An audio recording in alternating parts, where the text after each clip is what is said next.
Hey, it's Erin from Wildlife Women. Today I'm here with my sister, Lori Howard. She's a family nurse practitioner who specializes in dermatology. And so I'm going to pick her brain today about some of the things that we need to do for proper skincare in summer.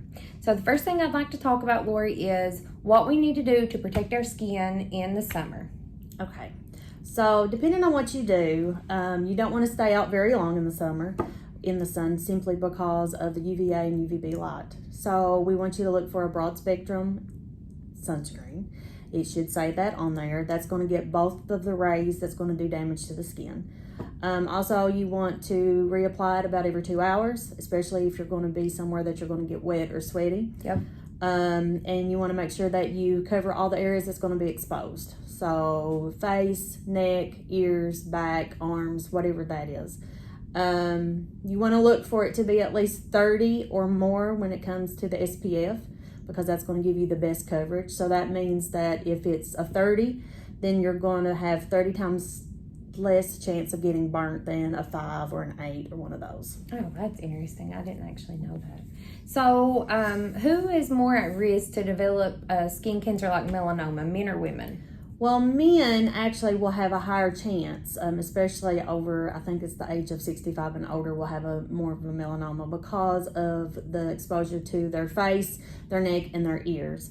Women will have it mostly on their arms and their legs, and because it's bathing suit weather, shorts weather, that kind of thing. But gentlemen who don't think about it, their ears with a ball cap on and they're outside working, the top of their head, just simply because if they lose hair there, they don't think about it. Right. So you should always wear a wide brimmed hat if you're doing any kind of outdoor activity if possible.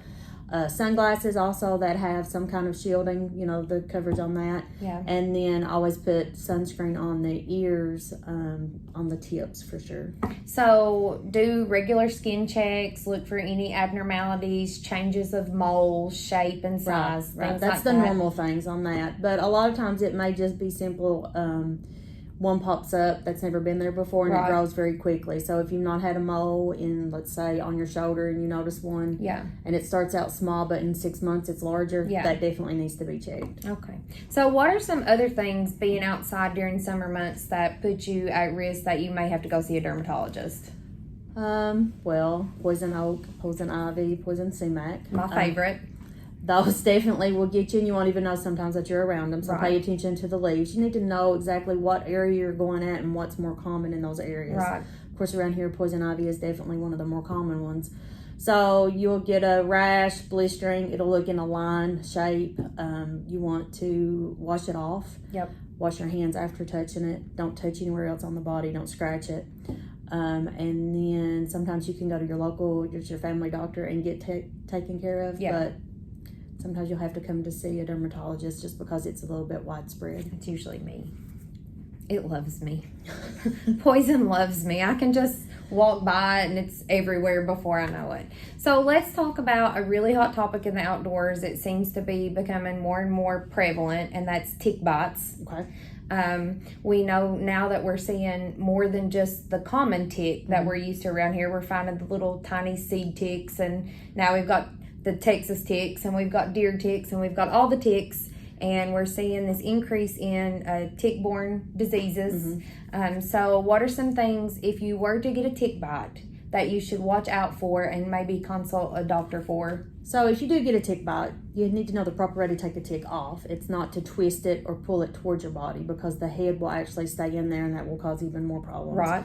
So you want to take a pair of tweezers if they're handy, put it on the head and pull it away from you. You'll get a little bit of skin to come off with it. Actually, that is a telltale sign that you got the whole tick out of there.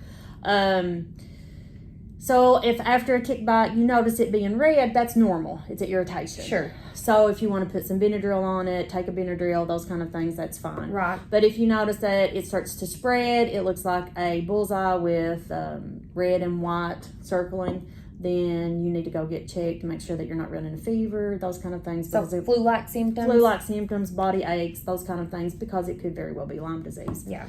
And then, of course, not just ticks, though. You've got spiders and stuff that are out there that if you're sitting in a tree stand or you're sitting wherever. She knows what a tree stand is now.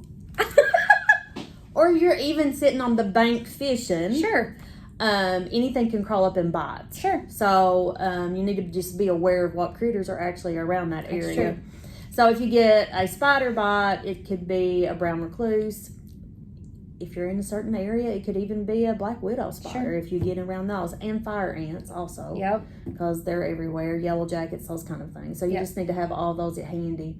Benadryl, maybe even some steroid cream just in case it really gets bad. But with the brown recluse, you need to look for a gray, bluish, like circling around that bite on that part. But other than that, you just need to be prepared on where you're at. Well, thanks, sis, for taking some You're time out welcome. for us today. So summer is full of lots of fun, but it also presents some dangers out there. So it's good to have her around, especially when I can come over and pick her brain when I have poison ivy all over my body. So thanks again, sis. You're welcome. Bye.